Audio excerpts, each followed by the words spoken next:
ఈరోజు మనం ఒక ఎస్పీ ఆఫీస్ని తిరుపతి జిల్లాకి మన ఈరోజు ఓపెన్ చేసుకుంటున్నాం. చాలా సంతోషం. All the best. జిల్లా ఏర్పడి 12 సంవత్సరాలు పూర్తవుతున్న 12 ఇప్పటి వరకు పూర్తి చేసుకోవాలి. ఈరోజు జిల్లా పోలీస్ ఆఫీస్ని మనకి ఓపెన్ చేసుకోవడం చాలా ఫ్రెండ్స్ కూడా చూసాము. లాస్ట్ టైం నేనే ఏసీ ఆఫీస్ కానీ ఫారెన్సిక్ కానీ రిజర్వ్ చేసాం. ఇక్కడ నుంచి సైట్ సూపరంగా ఉంది. మెయిన్ రోడ్డు పక్కనే దగ్గరలోనే ఇది రావడం, ఇక్కడ పోలీస్ గ్రౌండ్స్ చాలా బాగున్నాయి. దీని ప్రశాంతమైన వాతావరణంలో బాగా చేసుకునే అవకాశం ఉంది.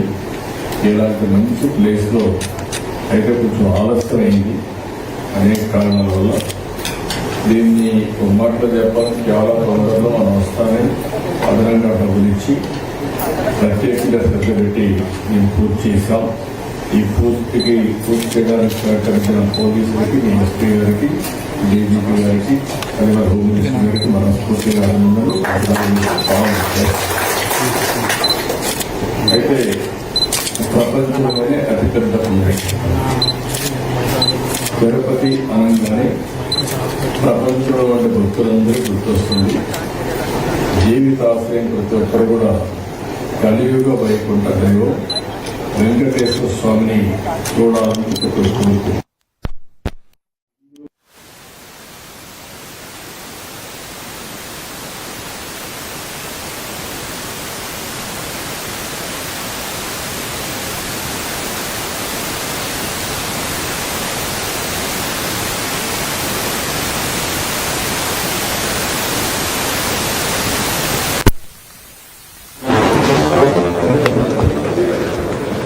ప్రభుత్వం యొక్క విధానాలు కానీ, ప్రభుత్వం యొక్క మంచి పేరు కానీ భక్తులు మాట్లాడే పరిస్థితికి వస్తుంది. ఆ విషయం మనందరం గుర్తుపెట్టుకోవాల్సిన అవసరం ఉంది. ఈరోజు దేశ విదేశాల నుంచి భక్తులు వస్తారు. వాళ్ళకి రక్షణ, భద్రత, దీంతోపాటు వాళ్ళని తిరుమల తిరుపతి దేవస్థానం పవిత్రత కాపాడే బాధ్యత కూడా ఉంది. ఏ చిన్న సంఘటన జరిగినా దాన్ని పెద్ద ఎత్తున ఎక్స్పోజ్ చేసే పరిస్థితి కూడా ఉంటుంది. ఎందుకంటే ఇది ఒక పవిత్రమైన స్థలం కాబట్టి. ఇక్కడే పోలీస్ ఎంప్లాయీస్కి అందరికీ, ఇక్కడ పనిచేసే ప్రతి ఒక్కరికి, కమిషనర్ మన ఎస్పీ పోలీసు కానీ అందరూ కానీ దీన్ని దృష్టిలో పెట్టుకోవాల్సిన అవసరం ఉంది. అయితే ఇంకొక పక్కన ఇక్కడ ఈ పోలీస్ స్టేషన్ ఒక మోడల్గా చేసుకొని ఈ ప్రాంతంలో ఎక్కడ ఎవడు తప్పు చేసినా ఇమ్మీడియట్గా కానీ పట్టుకోగలిగిన పరిస్థితికి వస్తే చాలా ఒక ఇమేజ్ పెరిగే పరిస్థితి వస్తుంది.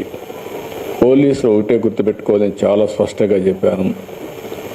నేను ఎప్పుడు ముఖ్యమంత్రి అయినా, అందుకే నేను ఇక్కడుండే మిమ్మల్ని అందరూ కోరేది ఏంటంటే, మీలో ఒక ఆలోచన, ఇది ఒక ఆధ్యాత్మిక కేంద్రం. భక్తులు ఇక్కడికి వచ్చినప్పుడు దేవుని మీద తప్ప వేరే ఆలోచన ఉండదు. దేవుని మీద భక్తి భావం పెరగాలంటే, పవిత్రమైన భావం ఇంకా పెంపొందించాలంటే ఇక్కడికి వచ్చినప్పుడు ఒక సెక్యూరిటీ, ఒక సేఫ్టీ. మేము ఏమి ఆలోచించకుండా ఫ్రీగా తిరగగలుగుతాం. ఇక్కడ ఎలాంటి అవకతవకలు జరగవు. ఇక్కడ ఏది కూడా ఒక పద్ధతి ప్రకారం జరుగుతుంది అనే పరిస్థితి ఉండాల్సిన అవసరం ఉంది. అది ఉండాలంటే మీలో కూడా ఎప్పటికప్పుడు ఆ మార్పు, లేకపోతే నవేడేస్ మనకందరికి కూడా ఒక మాటలో చెప్పాలంటే కొన్ని మంచి పనులు కూడా చేశారు. దానికి ఒకసారి మిమ్మల్ని అభినందించాలి. యువత భవిష్యత్తును నాశనం చేస్తున్న మారక ద్రవ్యాల్ని, మహిళలపై జరుగుతున్న నేరాలు, రోడ్డు ప్రమాదాల నివారణకై ప్రత్యేకమైన దృష్టి పెట్టారు.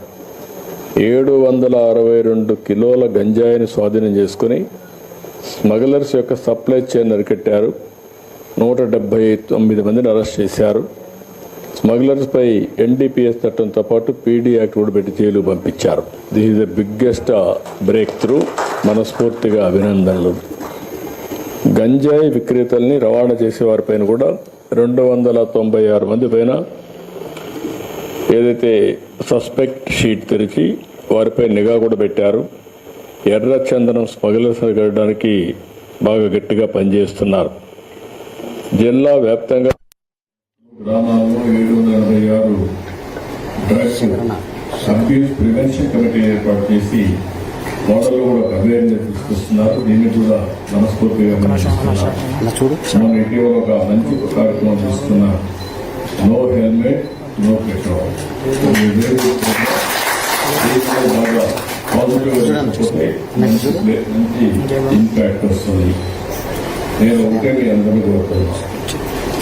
నేను చాలా సమస్యలు చూశాను. ఒకప్పుడు కేవలం సమస్య, ఏ సమస్య అయినా అది సమాజం ఆమోదించినటువంటి కార్యక్రమం ఎవరేం చేసినా, యాక్టివ్ సోషల్ చేసినా అది సస్టైన్ అవుతుంది. ఆ రోజుల్లో నేను చాలా గట్టిగా ప్రయత్నిస్తాను. 2003 నా మీద హత్య ప్రయత్నం చేసిన 23 క్లీన్ ఆఫ్ మైన్స్ ప్లాన్ చేసిన పరిష్కారం అయ్యే పరిస్థితి వస్తూ ఉంది.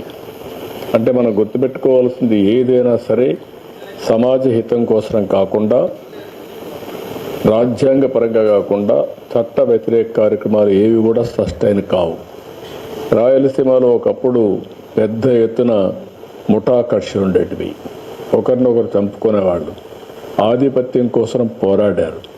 అలాంటివి కూడా ఆ రోజు చాలా స్పష్టంగా ఫైట్ చేశాం. ముఠా కక్షలను అణిచివేయడమే కాకుండా ముఠా కక్షల్ని పూర్తిగా కంట్రోల్ చేసి నార్మల్కి తీసుకొచ్చాం. ఆ విషయం కూడా మనందరం గుర్తుపెట్టుకోవాల్సిన అవసరం. ఆ సందర్భంలో మా పార్టీ వాళ్ళు, తెలుగుదేశం పార్టీ లీడర్స్ అయినా వాళ్ళను కూడా అరెస్ట్ చేశాను. ఎందుకంటే కఠినంగా వ్యవహరిస్తే తప్ప ఇది సాధ్యం కాదని. అదే సమయంలో మూడో సమస్యను మీరు ఒకసారి చూస్తే కమ్యూనల్ వైలెన్స్. కమ్యూనల్ వైలెన్స్ వచ్చి హైదరాబాద్లో 6 నెలలు కర్ఫ్యూలు పెట్టి రాష్ట్రం మొత్తం అనేక ప్రాంతాల్లో మత విద్వేషాలు రెచ్చగొడతా ఉంటే దాన్ని కూడా కంట్రోల్ చేశాం. అయితే ఈరోజు ఇంకొక పక్కన మీరు చూస్తే రౌడీయిజం నేను ఒక మాటే చెప్పాను. ఎవరైనా సరే రౌడీగా ఉండాలనుకుంటే మాత్రం ఈ రాష్ట్రంలో మీకు ప్లేస్ లేదు. అవసరమైతే రాష్ట్ర బహిష్కరణ చేశాం. కొంతమందిని గట్టిగా కఠినంగా యాక్ట్ చేశాం.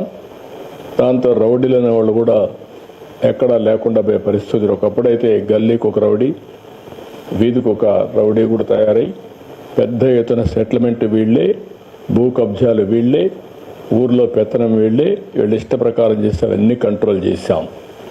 కానీ 1924 లా అండ్ ఆర్డర్ విచ్చలవిడిగా భ్రష్టు పట్టించారు. ఇంకొక పక్కన అనేక సమస్యలు వచ్చాయి. తిరుమల తిరుపతి దేవస్థానం అపవిత్రం చేసే పరిస్థితికి వచ్చారు. భక్తుల మనోభావాలు దెబ్బతినే పరిస్థితికి వచ్చాయి. ఇంకొక పక్క ఒకప్పుడు తిరుపతిలో నేను చూశాను. నేను ఒకప్పుడే తిరుపతిలో కూడా లా అండ్ ఆర్డర్ లేకపోతే పోరాడాం. చిత్తూరు జిల్లాలో లా అండ్ ఆర్డర్ లేకపోతే గట్టిగా ఫైట్ చేసి మళ్ళా లా అండ్ ఆర్డర్ రెస్టోర్ చేసే పరిస్థితికి వచ్చాం. ఎప్పుడు కూడా నేను అధికారంలో ఉన్నా, అపోజిషన్లో ఉన్నా లా అండ్ ఆర్డర్ చేతికి తీసుకోవడం కానీ యాంటీ సోషల్ ఎలిమెంట్స్ని ప్రోత్సహించడం ఎప్పుడూ జరగలేదు. నేను ఎప్పుడో ఒక మాట చెప్పేవాడిని, ఎవడైనా సరే హత్యలు చేసేవాళ్ళు తప్పకుండా వీళ్ళు కూడా పోస్ట్ మార్టం తప్ప వేరే ఉండదు. ఆ విషయం వీళ్ళు గుర్తుపెట్టుకోవాలని.